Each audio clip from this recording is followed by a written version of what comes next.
नमस्कार मित्रों, मैं आपका फ्रेंड सतेंद्र आपके अपने YouTube channel Satendra GS academy Jhansi में आप सभी का बहुत बहुत स्वागत करता हूं। स्टूडेंट, जैसा कि आपने न्यूज में पढ़ा होगा कि सीटेट के एग्जाम की जानकारी आपको मिली होगी कि 31 जनवरी को सीटेट का एग्जाम होगा जो 5 जुलाई 2020 को होना था।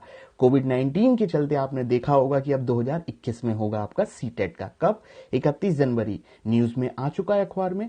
और फरवरी के माह में भी यूपी टेट का एग्जाम होना है, यानी कि जनवरी और फरवरी आपके बुक हो चुके हैं टेट के एग्जाम, चाहे वो सीटेट बोले चाहे वो स्टेट टेट के लिए। ठीक है, और आज का हमारा लेक्चर जो है वो टेट एग्जाम पर डेडिकेट होगा। अगर आप लोग फर्स्ट टाइम विजिट कर रहे हैं तो मैं सतेंद्र आपके अपने YouTube channel Satendra GS academy में जनरल स्टडीज की वीडियो बनाता हूं।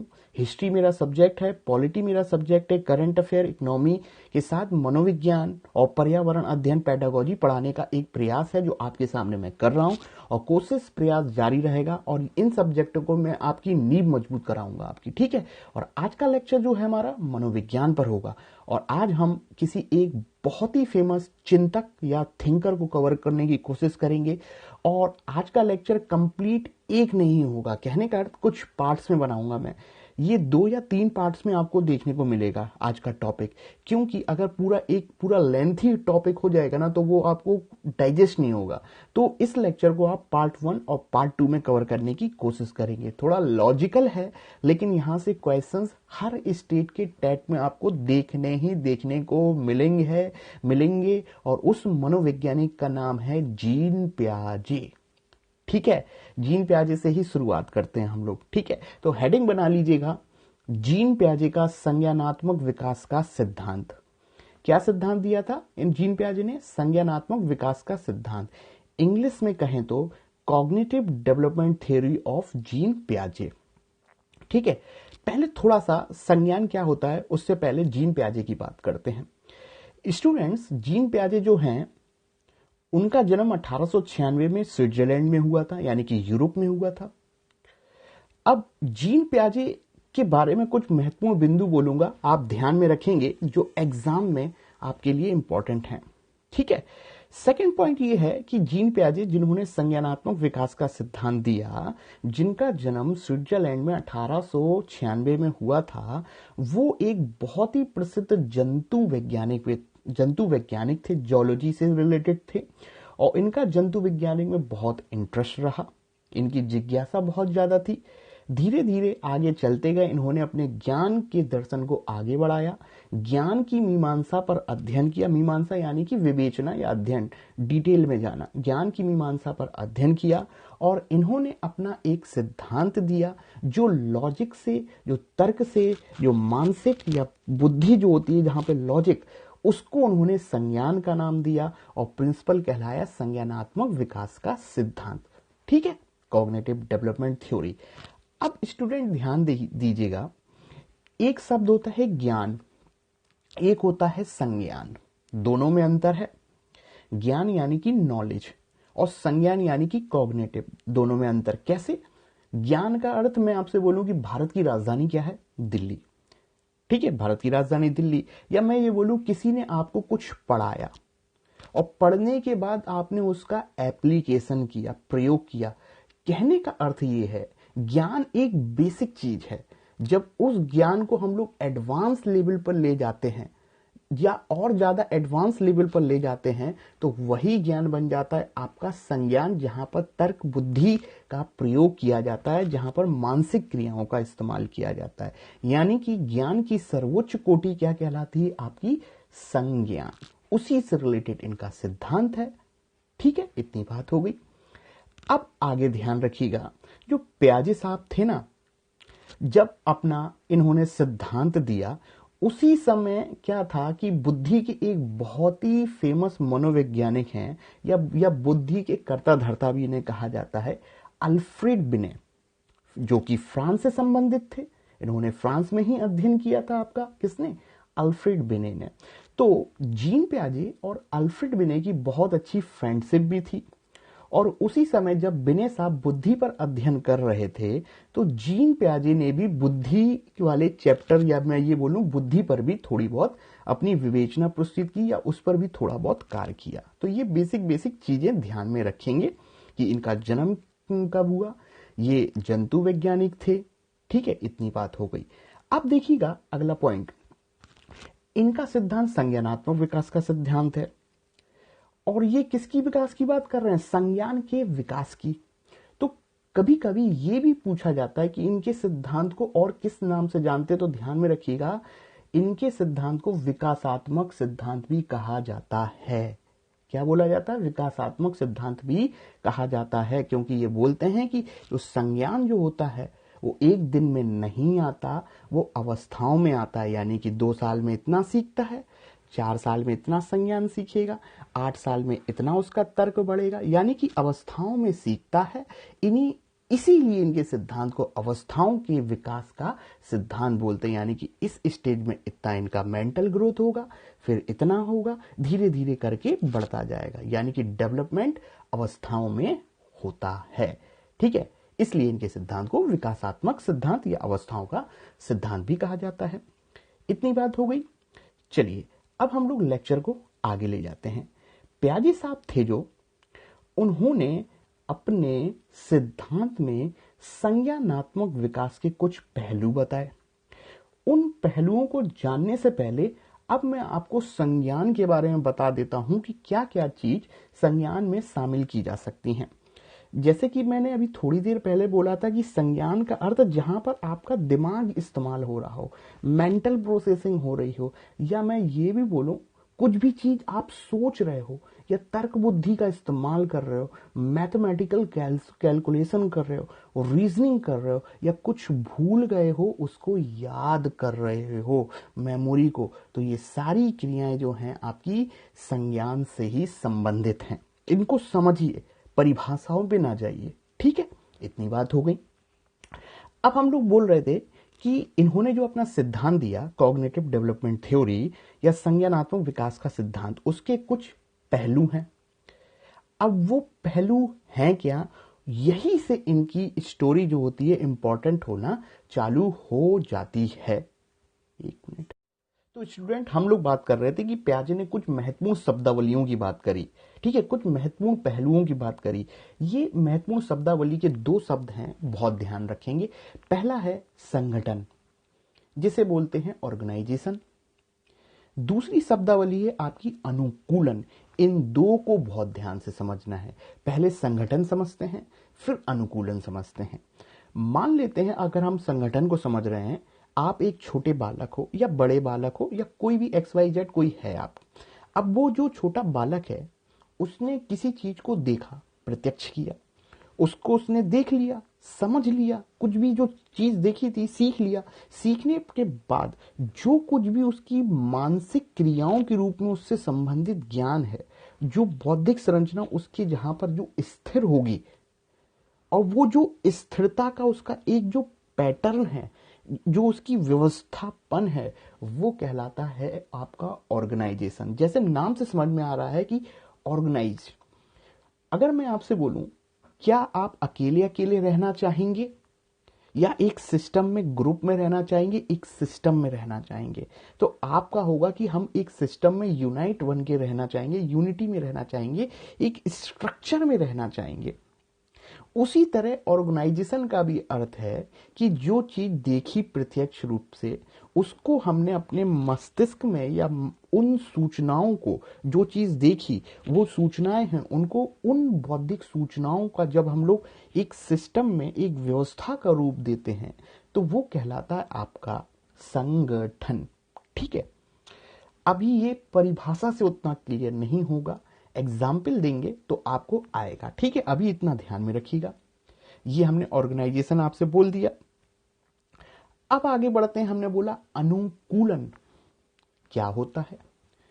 अनुकूलन स्टूडेंट जो होता है, पूर्व ज्ञान और नवीन ज्ञान के मध्य संतुलन स्थापित करना, या दोनों में संबंध स्थापित करना, या मैं ये बोलूं कि पूर्व और नवीन में संबंध स्थापित करके उनमें बैलेंस या संतुलन स्थापित करने को हम लोग अनुकूलन कहते हैं।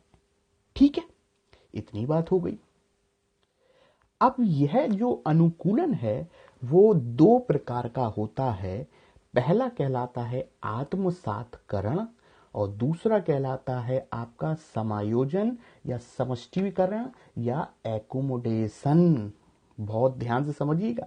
हमने बोला कि जो अनुकूलन है उसके दो प्रकार हैं।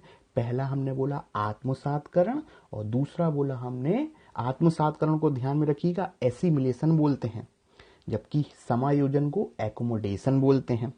अब ऐसे तो समझना थोड़ा डिफिकल्ट होगा, तो अब ध्यान से समझते हैं कि अनुकूलन को तो बोल दिया हमने कि पूर्व और नवीन के बीच में संतुलन स्थापित करना। क्या कहना चाह रहा है ये अनुकूलन?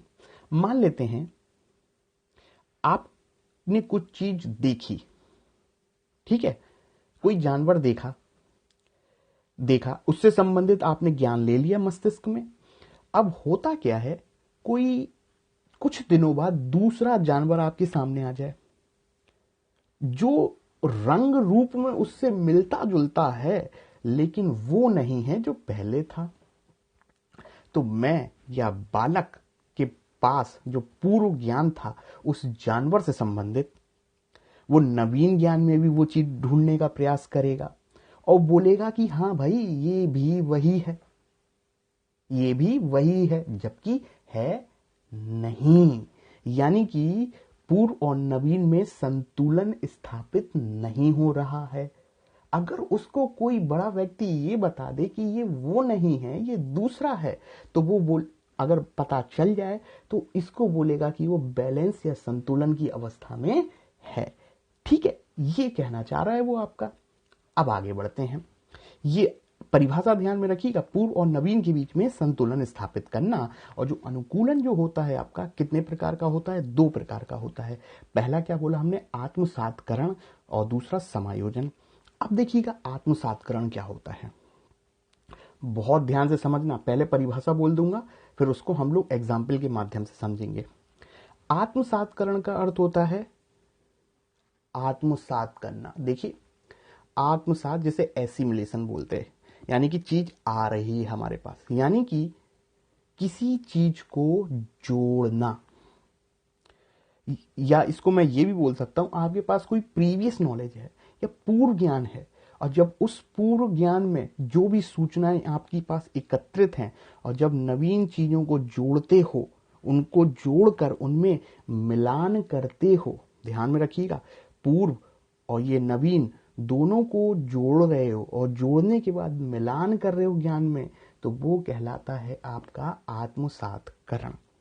ठीक है, फिर से बोलता हूं मैं, पूर्व ज्ञान में नवीन ज्ञान को व्यवस्थित करना या जोड़ना आपका आत्मसातकरण कहलाता है। ठीक है, अब आगे समझिएगा।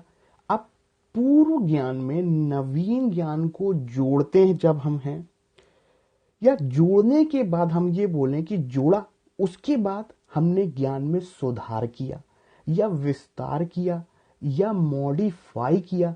जब पूर्व में नवीन ज्ञान को जोड़ने के बाद उसमें मॉडिफाई करोगे या सुधार करोगे या विस्तार करोगे, तो वह आत्मसातकरण नहीं कहलाएगा, तब वो चीज बन जाएगी आपकी एकोमोडेशन या समायोजन। ठीक है, इतनी बात बोलने की कोशिश करी मैंने। ये थ्योरी को अगर आप ध्यान से समझ रहे ना, तो इतना थ्योरी थोड़ी सी लगेगी, अब एग्जाम्पल समझाएंगे ना तो अब आ जाएगा आपको समझ में। ठीक है, मैं हूं सतेंद्र आपके सामने, या आप हो सामने रामू, मान लेते हैं। अब रामू जो था छोटा बच्चा ही है, उसने क्या किया, बचपन में या उसके फैमिली वालों ने उनके घर में एक जानवर पला था, जिसका जो वो जानवर जो था वो डॉगी था, कुत्ता। ठीक है, अब क्या हुआ, बच्चे को तो पता नहीं होगा कि ये क्या है। अब वो इतने दिनों से वो उस जानवर को देख रहा है कि उसके इतने पैर हैं, ये इस रंग का है, ये भौंकता है, ये ऐसा दिखता है ना।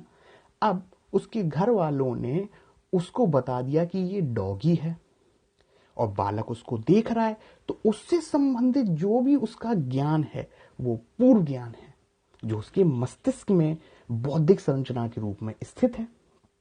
इतनी बात हो गई पूर्व ज्ञान। अब होता क्या है, कुछ दिनों के बाद, एक हफ्ता मान लें, एक हफ्ता या 4 दिन मान लिए एग्जाम्पल, इतने दिनों के बाद उसके सामने कोई दूसरा जानवर आ गया, दूसरा जानवर आया, तो अब वो देखता है कि भैया इसका भी रंग कुत्ते की तरह है, मेरे घर की जैसे, इसके पैर भी हैं, रंग भी वही है, लेकिन रंग भी वही है। अब वो दोनों को जोड़ने की कोशिश कर रहा है। नया जानवर आया है, वो उससे संबंधित नया ज्ञान ले रहा है। अब क्या किया उसने, पूर्व ज्ञान में जो उसके घर में जो कुत्ता था, अब उसने दूसरे जानवर को देखा अपने आसपास या घर के पड़ोस में, उससे संबंधित वो जो ज्ञान ले रहा है, अब वो कोशिश कर रहा है मैच करने की या मिलान करने की कोशिश करेगा, क्या दोनों जानवर सेम है, या मैं ये बोलूं कि पूर्व ज्ञान में नवीन ज्ञान को व्यवस्थित करने की कोशिश कर रहा है, या मिलान करने की मैच करने की कोशिश कर रहा है कि भैया ये दोनों सेम तो नहीं। जब वो मिलान करता है ना, जोड़ने की कोशिश करता है, वह कहलाता है आत्मसातकरण, एसिमिलेशन। बहुत ध्यान से समझिएगा, मिलान कर रहा है दोनों को। अब आगे बढ़ते हैं। अब एक बात और यहां पर हम बोल देते हैं, संतुलन शब्द आया था ना, बैलेंस। क्या है वो बैलेंस? ठीक है, अगर कोई बड़ा व्यक्ति उसके पास आ जाता, उसको बोल दे नहीं भाई ये वो नहीं, ये दूसरा है, और बालक ये समझ जाए खुद ही कि भैया ये पहले तो कुत्ता था, ये लेकिन जो अब आया है वो कुत्ता नहीं है, उससे मिलता जुलता है, यानी कि उसके ज्ञान में पहले असंतुलन था, अब वो संतुलन बैलेंस की अप्रोच की स्थिति में आ रहा है, वो समझ रहा है, यानी कि पूर्व और नवीन में संतुलन स्थापित करने का प्रयास कर रहा है। इतनी बात हो गई। ठीक है, तो एग्जाम में बहुतों बार पूछा गया है आत्मसातकरण का अर्थ क्या होता है, तो आपको ध्यान में रखना है पूर्व ज्ञान में नवीन ज्ञान को जोड़ना, या पूर्व ज्ञान में नवीन ज्ञान को व्यवस्थित करना। और सामान्यतः वो ये बोलता है कि पूर्व ज्ञान में नवीन ज्ञान को जोड़ना या व्यवस्थित करना आपका आत्मसातकरण कहलाता है। ठीक है, अब सेकंड वाले पे आते हैं, जिसे हम लोग ने बोला था समायोजन या एकोमोडेशन। ठीक है, समष्टीकरण भी बोलते हैं, आपका ध्यान में रखेंगे। अब क्या होता है, ये वही एग्जाम्पल कुत्ते पर आते हैं। ठीक है, उसने कुत्ते को तो देख लिया, समझ गया, पूर्व ज्ञान था। अब जो दूसरा जानवर आया था, बालक ये बताने में सक्षम हो जाए भैया ये डॉगी नहीं है, ये कोई दूसरा भेड़िया है, डायनासोर है, दिख रहा है उसकी तरह, लेकिन ये वो नहीं है, तो ये क्या है, उसके ज्ञान में सुधार, उसके ज्ञान में विस्तार, या उसके ज्ञान में मॉडिफिकेशन, उसके नए ज्ञान में। ठीक है, जब वो ज्ञान में सुधार करता है या विस्तार करता है या मॉडिफाई करता है, तो वही चीज बदल के हो जाती है आपकी समायोजन या एकोमोडेशन। ठीक है, ये वही बात हो गई कि वो बताने में सक्षम हो गया कि ये कुत्ता नहीं कोई दूसरा जानवर है, वो समझदार हो गया।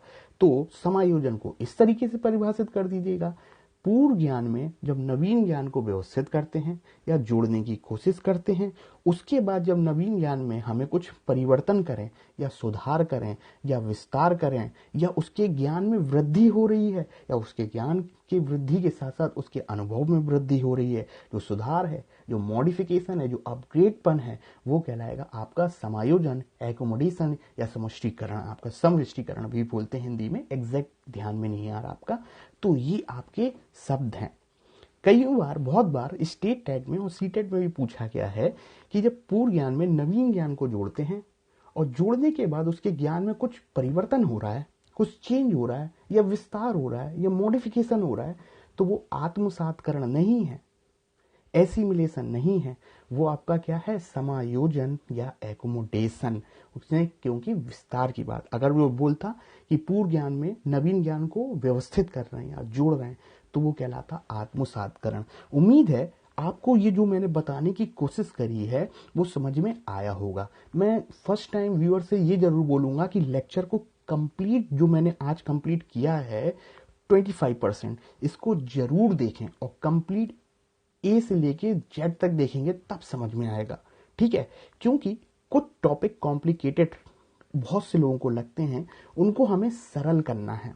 आज का लेक्चर 20 मिनट का हो गया है, इसमें और हम लोग स्टेजेस को बढ़ा दे तो ये लेंथी हो जाएगा, इसीलिए मैंने बोला था कि हम पार्ट्स में करेंगे। आई होप आपने लेक्चर को समझने की कोशिश की होगी। मैंने कोशिश करी है कि सरलतम शब्दों में आपको मैं व्याख्या दे सकूं। तो ये थे प्याजे के कुछ आपकी शब्दावलियां, जिनमें हमने बोला संगठन, अनुकूलन, अनुकूलन के दो पार्ट्स आपके, एक आत्मसातकरण और दूसरा आपका समायोजन। इतनी बात हो गई आपकी। अब हम लोग स्कीमा क्या होता है, ओपी क्या होता है, कितनी प्याजे की अवस्थाएं होती हैं, इन सब पर डिस्कशन करेंगे। ठीक है, ये डिस्कशन हमारे इस वीडियो में नहीं, सेकंड वीडियो में होगा। जल्दी हम सेकंड वीडियो कल ही अपलोड कर दूंगा मैं, लेकिन उसके लिए आपकी प्रतिक्रिया बहुत जरूरी है, क्योंकि उससे मुझे मोटिवेशन मिलेगा। मुझे भी मोटिवेशन की जरूरत है ताकि मैं कुछ बेहतर करने की कोशिश जो कर रहा हूं आपके लिए कर सकें। एक प्रयास है, उस प्रयास में हमारा साथ दीजिए, मेरा साथ दीजिए। मैं आपके सामने सतेंद्र जीएस के साथ साथ साइकोलॉजी, ईबीएस, पेडागोजी को पढ़ाऊंगा आप लोगों के सामने। तो पसंद आए तो लाइक शेयर सब्सक्राइब तो बनता है यार, कोई पैसे नहीं लगते। जल्दी मिलेंगे नेक्स्ट लेक्चर में। थैंक यू, आपका friend Satendra. Okay, bye bye.